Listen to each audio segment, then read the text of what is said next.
Hello भाई, स्वागत है आपका आज के नए वीडियो में। आज हम लोग पढ़ने जा रहे हैं हम लोग का एक और इम्पोर्टेंट टॉपिक हम लोग के हिस्ट्री ऑफ कोर्ट्स का, जो कि है राजपत्र 1726 के अंतर्गत मेयर न्यायालय की स्थापना क्यों की गई थी।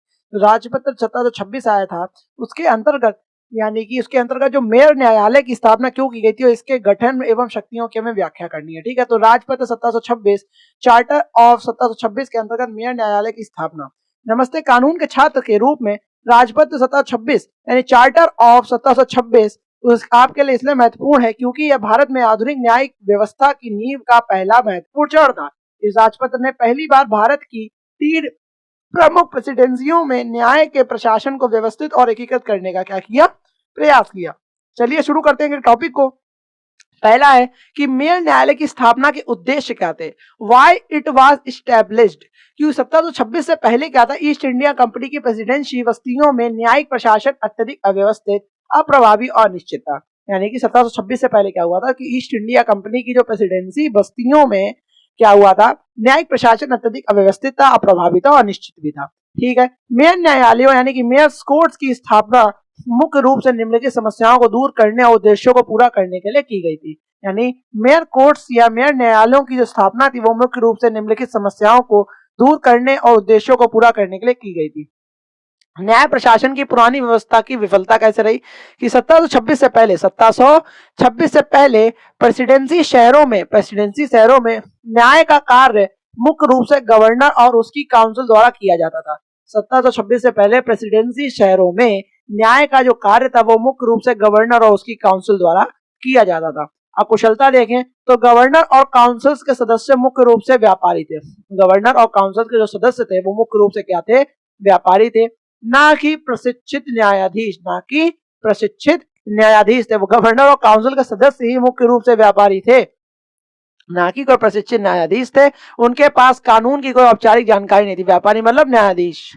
ठीक है, हितों का टकराव होता था यानी कॉन्फ्लिक्ट ऑफ इंटरेस्ट होता था कि वही व्यक्ति जो कंपनी का प्रशासन चला रहे थे वही न्याय भी कर रहे थे। ठीक है, वो व्यक्ति जो कंपनी का प्रशासन चला रहे थे वही न्याय भी कर रहे थे। इससे निष्पक्षता यानी फेयरनेस संदिग्ध थी, क्योंकि वे अक्सर कंपनी के वाणिज्यिक हितों को सर्वोपरि रखते थे और चीजों को भैया सेकेंडरी रखते थे। इसीलिए भाई उसके फेयरनेस थी या जो निष्पक्षता थी वो संदिग्ध हमेशा रहती थी, क्योंकि जो भाई व्यापार कर रहा है वो अपने व्यापार को थोड़ी ना दिक्कत में डालेगा। गैर समान कानून देखें तो अलग अलग प्रेसिडेंसियों में कानून अलग अलग थे। अलग अलग जो प्रेसिडेंसियां थी उनमें कानून भी क्या थे, अलग अलग थे। और न्याय व्यक्तिगत ज्ञान यानी पर्सनल नॉलेज और सद्विवेक यानी गुड कंसाइंस पर अधिक निर्भर करता था। यानी कि जो अलग अलग प्रेसिडेंसियों में क्या था, कानून अलग अलग थे और न्याय था वो व्यक्तिगत ज्ञान यानी पर्सनल नॉलेज और सद्विवेक यानी गुड कंसाइंस पर अधिक निर्भर करता था, जिससे क्या होता था, कानूनी अनिश्चितता यानी लीगल अनसर्टेनिटी थी। ठीक है, ब्रिटिश निवासियों के लिए प्रभावी न्याय की आवश्यकता कैसे रही कि प्रेसिडेंसी शहरों में यानी कि जो प्रेसिडेंसी शहरों में क्या हुआ, ब्रिटिश निवासियों की संख्या तेजी से बढ़ रही थी। प्रेसिडेंसी शहरों में क्या हुआ था, जो ब्रिटिश निवासी थे उनकी संख्या तेजी से बढ़ रही थी। इन निवासियों ने अंग्रेजी कानून के अनुसार न्याय की मांग की और इन निवासियों ने क्या करा, अंग्रेजी कानून या इंग्लिश लॉ के अनुसार ही न्याय की या जस्टिस की मांग की, जिसे पुराने कोड पूरा करने में असमर्थ थे। ठीक है, इसका उद्देश्य क्या था कि कंपनी के कर्मचारियों और अन्य ब्रिटिश विषयों के बीच दीवानी और फौजदारी दोनों तरह के विवादों को हल करने के लिए इंग्लैंड की जो न्यायिक प्रणाली पर आधारित एक मानकीकृत और प्रभावी न्यायालय स्थापित करना ही इसका उद्देश्य था। ठीक है, न्यायिक शक्तियों का पृथक्करण हुआ यानी इनिशियल सेपरेशन ऑफ पावर्स हुई। तो कैसे हुआ कि यह राजपत्र जो था वो कार्यपालिका यानी एग्जीक्यूटिव और न्यायपालिका जुडिशरी को औपचारिक रूप से पृथक करने का पहला प्रयास था। यानी सेपरेशन ऑफ पावर्स का न्यायिक शक्तियों का पृथक्करण का प्रयास था। इसका उद्देश्य क्या था, ये चार्ट है। फिर न्याय प्रशासन को गवर्नर और उसकी व्यापारिक काउंसिल से के सीधे नियंत्रण से हटाकर एक समर्पित न्यायिक निकाय को सौंपना, ताकि न्याय में अधिक निष्पक्षता लाई जा सके। यानी कि इसका उद्देश्य यह था कि न्याय प्रशासन को क्या करेंगे, गवर्नर और उसकी व्यापारिक काउंसिल से सीधे नियंत्रण से हटाकर क्या करेंगे, एक समर्पित न्यायिक निकाय को सौंपना, ताकि न्याय में अधिक क्या लाई जा सके, निष्पक्षता या फेयरनेस लाई जा सके। फिर देखते हैं कि इंग्लिश कॉमन लॉ का औपचारिक समावेश कैसे रहा, कैसे क्या उद्देश्य उसका रहा। उद्देश्य देखेंगे जो 1726 के चार्टर ने क्या करा, पहली बार औपचारिक रूप से यह घोषित किया कि मेयर न्यायालयों को इंग्लैंड के कानून और उपयोगों laws and usages of England के अनुसार निर्णय देना है।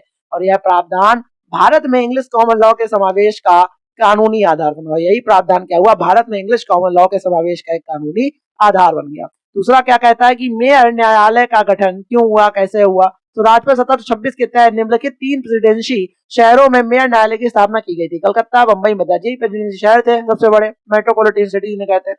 मेयर न्यायालयों का गठन अंग्रेजी नगर निगमों यानी म्युनिसिपल कॉर्पोरेशन के पैटर्न पर किया गया था। ठीक है, मेयर क्या होता है, न्यायालय का प्रमुख एक मेयर होता है। न्यायालय का जो प्रमुख होगा वो एक मेयर होता है, जो यूरोपीय होना अनिवार्य नहीं था, जो यूरोपीय उसका होना अनिवार्य नहीं था, लेकिन आमतौर पर यूरोपीय होता, अनिवार्य यूरोपीय नहीं होना होता था, लेकिन होता आमतौर पर यूरोपीय ही था मेयर। न्यायालय का प्रमुख होता था। एल्डरमैन, जो एल्डरमैन क्या होते थे, मेयर की सहायता के लिए 9 एल्डरमैन होते थे और इनमें से 7 को ब्रिटिश विषय यानी ब्रिटिश सब्जेक्ट्स होना अनिवार्य था। 2 एल्डरमैन स्थानीय निवासी हो सकते थे। यह भारतीयों को न्याय प्रशासन में शामिल करने का प्रारंभिक यद्यपि सीमित प्रयास था, मतलब प्रारंभिक प्रयास था लेकिन सीमित, लिमिट बहुत रहती थी इन चीजों में। ठीक है, गठन और चुनाव देखते हैं। मेयर और एल्डरमैन प्रेसिडेंसी के निवासियों में से ही चुने जाते थे, जो मेयर थे, और एल्डरमैन वो प्रेसिडेंसी के जो निवासी थे उन्हीं में से चुने जाते थे, लेकिन उनका चुनाव गवर्नर और काउंसिल्स की मंजूरी के अधीन ही होता था। लेकिन उनका जो चुनाव था वो गवर्नर और काउंसिल्स की मंजूरी के अनुसार ही होगा, उन्हीं के अधीन होगा, उनके अंडर ही होगा। मेयर न्यायालयों की शक्तियां और क्षेत्राधिकार, पावर्स ऑफ जुडिक्शन क्या था मेयर न्यायालयों की, कि मेयर न्यायालयों को मुख्य रूप से दीवानी मामलों के लिए स्थापित किया गया था, सिविल जो मैटर होते हैं, जबकि फौजदारी मामलों के लिए एक अलग कोर्ट है, मतलब जो क्रिमिनल मैटर होंगे। दीवानी क्षेत्राधिकार था, सिविल जुडिक्शन था, मामलों का प्रकार कैसा था, न्यायालयों को सभी प्रकार के दीवानी मामलों को सुनने, निर्णय देने और उनका निपटारा करने का पूरा अधिकार दिया गया था। क्षेत्राधिकार की सीमा कहां तक आ गई, इसका क्षेत्राधिकार प्रेसिडेंसी शहर और उसके अधीनस्थ कारखानों तक ही क्या था, सीमित था। जिस प्रेसिडेंसी शहर में होगा उसी के अधीन जितने कारखाने होगा वहीं तक आपकी लिमिट रहेगी मेयर न्यायालयों की। ठीक है, कानून प्रयोग देखें तो न्यायालय को न्याय, साम्य और सद्विवेक, जस्टिस, जो जेईजीसी वाला जो हम लोग पढ़ के आए हैं, गुड कंसाइंस वाला, के सिद्धांत के साथ साथ इंग्लैंड के कानून को लागू करने का भी निर्देश दिया गया था। कानूनी महत्व यह रहा कि यद्यपि प्राथमिक कानून इंग्लिश कॉमन लॉ था, न्याय, साम्य और सद्विवेक का सिद्धांत न्यायाधीशों को कानून की कठोरता को नरम करने की शक्ति देता था, विशेषकर भारतीयों से जुड़े मामलों में जहां इंग्लिश लॉ का लागू करना अनुपयुक्त होता था। ठीक है, वहां पे वो जेईजीसी का सिद्धांत यूज करते थे, मतलब अपना विवेक का यूज। ठीक है, फिर देखते हैं अपील की व्यवस्था कैसे करी थी, अपीलेट मैकेनिज्म, जैसे अभी के टाइम पे हम लोग कोई लोअर को सेशन जो कोर्ट्स होती है उसमें कोई मैटर अगर मतलब एक तरीके से जजमेंट हो जाता है तो उसके अपील हाई कोर्ट में करते हैं, हाई कोर्ट में कोई पर्टिकुलर जजमेंट होता है सुप्रीम कोर्ट में करता है, जो वो जजमेंट करते था उससे तो फिर प्रेसिडेंट है, अगर वो किसी वरना उसके ऊपर आप अपील नहीं कर सकते। ऐसे अपीलेट की व्यवस्था क्या थी, अपील की व्यवस्था क्या थी, मैकेनिज्म देखे तो मेयर न्यायालय के निर्णय के विरुद्ध गवर्नर और उसकी काउंसिल के पास अपील की जा सकती थी। ठीक है, उस टाइम के लिए यह दर्शाता है कि न्यायपालिका अभी भी कार्यपालिका से पूरी तरह अलग नहीं हुई थी। मतलब अगर न्यायालय कार्यपालिका 1726 का जो चार्टर लेके आए जिसमें से कर रहे हैं, राजपत्र कर रहे हैं, लेकिन उन्होंने कही कि हम भैया जो है जो जुडिशियल और जो एग्जीक्यूशन वाला जो मैटर है, एग्जीक्यूटिव जो प्रणाली वो सब अलग अलग कर देंगे, लेकिन हुआ नहीं था। अगर आपको अब अपील करनी है, कोई मतलब मेयर कोर्ट में कोई निर्णय हो गया, आप अपील करने जाओ, वो भी फिर जाए गवर्नर काउंसिल के पास जाओ। मतलब यह दर्शाता था कि न्यायपालिका अभी भी कार्यपालिका से पूरी तरह अलग नहीं हुई। द्वितीय अपील क्या थी, गवर्नर इन काउंसिल्स के निर्णय के विरुद्ध अपील सीधे इंग्लैंड प्रिवी काउंसिल यानी किंग इन काउंसिल या प्रिवी काउंसिल इंग्लैंड में ही की जा सकती थी। ठीक है, इसका कानूनी महत्व देख लो कि यह प्रावधान भारत से प्रिवी काउंसिल को अपील करने का औपचारिक प्रणाली की शुरुआत की, जिसने भारत में न्याय की एकरूपता यानी यूनिफॉर्मिटी ऑफ जस्टिस को सुनिश्चित करने में महत्वपूर्ण भूमिका निभाई थी। फौजदारी क्षेत्राधिकार देखते हैं, क्रिमिनल जुरिडिक्शन देखते हैं, तो फौजदारी न्याय सीधे तौर पर मेयर न्यायालय को नहीं सौंपा गया था। कोर्ट ऑफ ओयर और टर्मिनेर इस तरीके से कहें, court of oyer and terminer and gaol delivery, फौजदारी मामलों को सुनने के लिए गवर्नर और काउंसिल के सदस्यों को नियुक्त किया जाता था। यह कोर्ट ज्यूरी की सहायता से गंभीर अपराधों को की सुनवाई करते थे और अंग्रेजी कानून के अनुसार ही क्या करते थे, निर्णय दिया करते थे।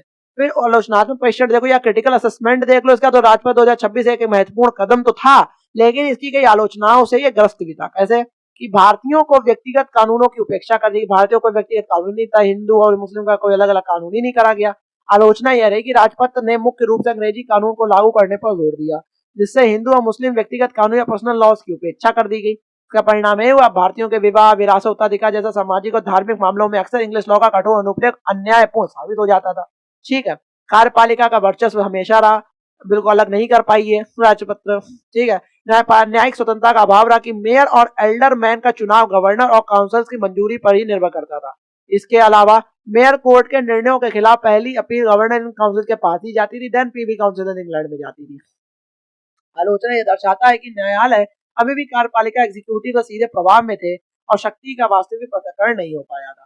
क्षेत्राधिकार का अस्पष्ट स्वरूप देखें तो स्पष्ट स्वरूप देखेंगे तो दिखता है कि अधिकार क्षेत्र की अनिश्चितता रही। यह स्पष्ट नहीं था कि न्यायालय का क्षेत्राधिकार केवल प्रेसिडेंसी के ब्रिटिश विषयों तक ही सीमित था। यह स्पष्ट नहीं था कि न्यायालय का जो क्षेत्राधिकार था वो केवल प्रेसिडेंसी के ब्रिटिश विषयों तक ही सीमित था या इसमें सभी स्थानीय भारतीय भी शामिल थे। व्यवहार में देखें तो इसने केवल प्रभावशाली भारतीयों को कवर किया, जिससे ग्रामीण क्षेत्रों में कानूनी भ्रम बना रहा। 1726 के न्यायालयों की विफलता देखें तो ये सभी कमियां अंततः कैसी रही, 1726 के न्यायालयों की विफलता का कारण बनी। इन समस्याओं को दूर करने के बाद ही बाद में ही रेगुलेटरी में 1773 लाया गया था। उसके तहत कलकत्ता में सुप्रीम कोर्ट ऑफ जुडिकेचर की स्थापना भी की गई थी। संक्षेप में बोले